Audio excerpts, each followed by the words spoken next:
National Museum, again out of sight now, is another very interesting sculpture with an interesting story behind it. Is how do we find what we're looking at? What we're seeing here is embroidery patterns are remarkable in Central Java and appear on very few select statues, with none of them alike. The figure is adorned with jewellery, large extended earrings in the earlobes falling on the shoulders, plus a single necklet and upping armbands displaying a motif which is reflected in the single belt. Parvati also wears the cross belts or the chanavira clasped together between the breasts. This is a particularly Indian symbol, and it disappears very quickly from once the Central Javanese period is finished. We don't see this anymore. The kind finishes at mid-shin length, as would a tapis from Lampung in South Sumatra, rather than the longer kind which we see in Java. It's typically wrapped around the body with a pleat at the front, which is what you would see in Java, but in Sumatra, if you wear a tapis, you do not see any pleat at the front. The body shape is not revealed between the fabric, which drapes free of the legs beneath, and the pattern could be interpreted in many ways, and I propose the design represents a continuous floral motif and stylized squid-shaped theme in vertical bands, known to be used by the Lampung people of South Sumatra. And due to the heavy appearance of the fabric not clinging to the legs and the patterning of the cloth in comparison to the previous sculpture, and I'm going to go backwards quickly for you to see how that clings to the legs. In this one, the legs are not visible, but you know you're looking at a brocaded or a woven fabric, or perhaps an embroidery fabric using silk threads. This small statue of Manjushri Kubarabuta is also in the National Museum, and I'm very sadly, as I visited there just earlier in this trip, it's also not on display anymore. And this is really a classic Javanese piece of art. And I suggest that the textiles here we see represent an Indian style again.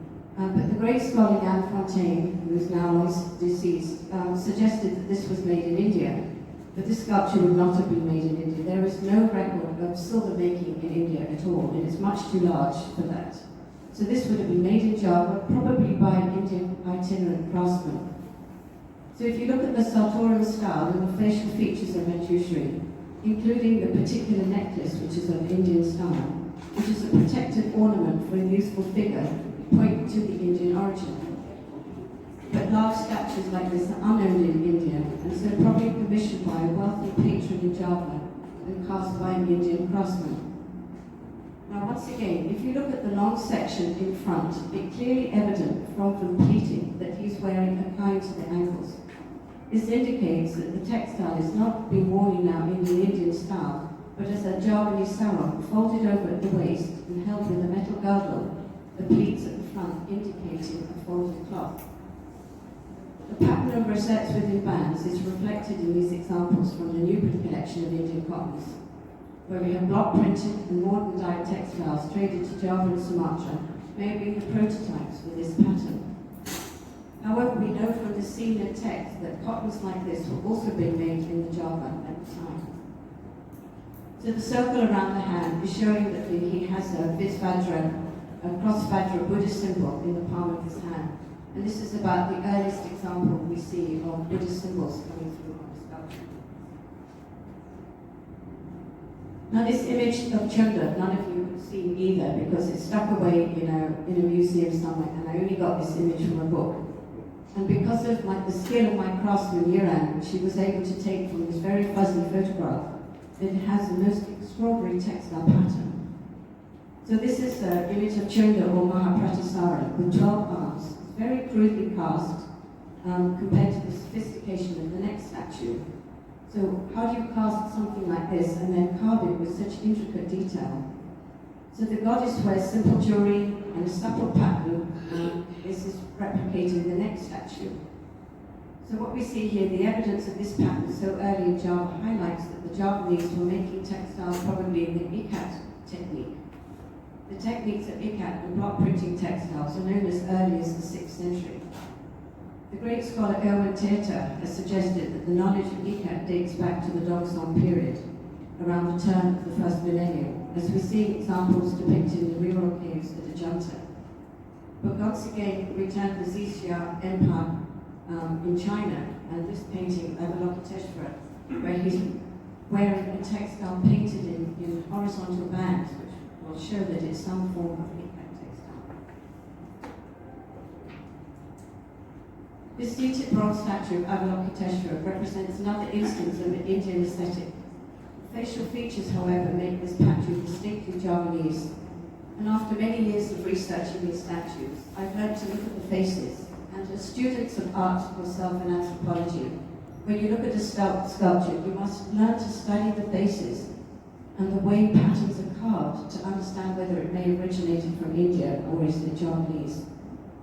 For such a small sculpture of 21 centimeters, the intricate pattern crisply depicts a series of horizontal bands filled with circles and small alternating geometrical patterns. The figure of a Salabanchika in the 12th century on the left side of South India also has a pattern and a dress style 200 years later than we see in Java. And I propose Java develop this pattern, which may have travelled to India in the opposite direction. The central figure at a junta in Western India in the painting portrays the mother and the dancer and a number of musicians, clearly wearing a striped cloth worn across the lower body. Indeed, the pattern of dashes and dots was probably replicating the ikat method. Apparently, the Gujarati double ikat patolas that were exported to Malacca Pegu in the 17th century were transshipped through the port of Machilipatnam in Andhra Pradesh. It has been suggested that this might have been how the double ikat technique was first introduced to this region long ago. However, despite all the undisputed evidence here, there is no doubt there was also a definite amount of interregional trade within Southeast Asia, is clearly reflected in some of these proposed patterns. So it may have been known in India at a very early stage, but as far as I'm concerned, this also developed probably independently in Java, as we know from the texts which tell us that weaving was being carried out here. The author Javanese term Langsingan will be reviewed as an evidence a number of items addressed in the pre-Islamic Java. This Javanese term, commonly rendered as trousers, may have originally denoted a type of loincloth used in the context of warfare. The scholar Jiri Jackal has suggested that this stitched garment was first adopted in the military context, at least by the 14th century. We have to use old Javanese court poetry known as Kakamin as a source of the cultural history of pre-modern Java, whereas in modern Javanese, the term Langsingan denotes men's style or Javanese style of trouser. So once again, when you look at Ganesha, there are no pleats or folds on the lotus cushion in front, so we know that he is wearing a formal trouser. And that pattern you see replicated here in the Jain painting 200 years later. So this Ganesha remains in the Indian Museum, and for many of you will not have seen this before. It is carved with extremely detailed, a very different pattern to the rest of the Central Javanese designs, very elaborate for this period. And he's clearly wearing a trouser defined by the line at the ankles, and his pattern of concentric circles is an archaic one, and has been known way back since the Fustak cottons, and right through the 15th century Ming textiles as the examples I show here. Esoteric Buddhism shared a significant common element with Tantric Shaivism, to the extent that the two religions participated in the interdependence of discourse in such disparate domains as philosophy, ritual, and iconography. And this comes through in this Ganesha. We've now moved forward a couple hundred years to the Singasari period. So Buddhism is described as the peaceful coexistence of Buddhism and Shaivism. In esoteric Buddhism, different paths were taken. However, the same peak was reached in the end. And the term esoteric encompasses Vajrayana and Tantrayana. And we see this comes through in the evidence on many of the Ganesha in this period, where all their textile designs are now decorated with a skull pattern. You have a one-eyed skull, you have two skulls and a one-eyed cow, which is evident in this drawing. I propose that the images cast in bronze far outnumbers those made in gold and silver, but this does not necessarily mean that there was an imbalance in the numbers of different types cast. It's probably the gold and silver statues didn't remain as they would have been melted down, used to pay taxes, and so have possibly disappeared. So we look at a few gold evidences. Again, this example in the National Museum, not on display anymore. It's quite insignificant. You pass this by and think, why am I bothering with this? But this is a very important piece to study. We're looking at two examples with Indian and Javanese dress styles. This plaque was cast using the repousse technique and depicts a royal couple is not sugar party. The male figure on the left wears a dhoti in the Indian style, rather than having the cloth wrapped around the legs tightly and tucked in the behind. Where the female figure is wearing a long kind, very much in the Indonesian style, once again similar to we see in Lampung. But what we have here is a pattern in the horizontal and not the vertical, which is quite interesting, and we're now seeing a reflection of probably something that's been made in a songlet or an overlaid Prada design that was being known in Java and Bali. The sugar plaque is a physiognomy of a 4-hour sugar, appears to be somewhat androgynous with breasts and nipples appearing. The lower right hand holding the triangle and the lower left the water pot. The sculpture depicts simple jewelry including a metal and a cloth belt and distended earlobes, very much in the Indian style. But the kind tied with the girdle finishes on the front legs and patterned with a simple design of incised punch dots within wide horizontal bands, wearing a kind very much in the Javanese style, even though this is probably very much of an Indian figure. So we have nothing like this in India, nothing like this in China. This is completely indigenous to Java. So it's inspired by Javanese themselves. This piece I'm sure none of you have ever seen either. This is a Harihara plaque. So it's a gold 4-arm Harihara, quite large at 36 centimeters. We know it's Harihara because on the left, the image of Vishnu holds the gem and the bolas, accompanied by the humanized image of Garuda down there at the bottom. The figure wears simple jewelry and a beaded diadem and distended earlobes. And the central panel has pulled up the cloth between the legs and tucked in with the rear. And you can see two distinctive textiles, one on either side of the body. The consummate skill of the artisan here knew exactly what he was doing and was not prepared to just scratch a pattern, but he was replicating a pleated fabric.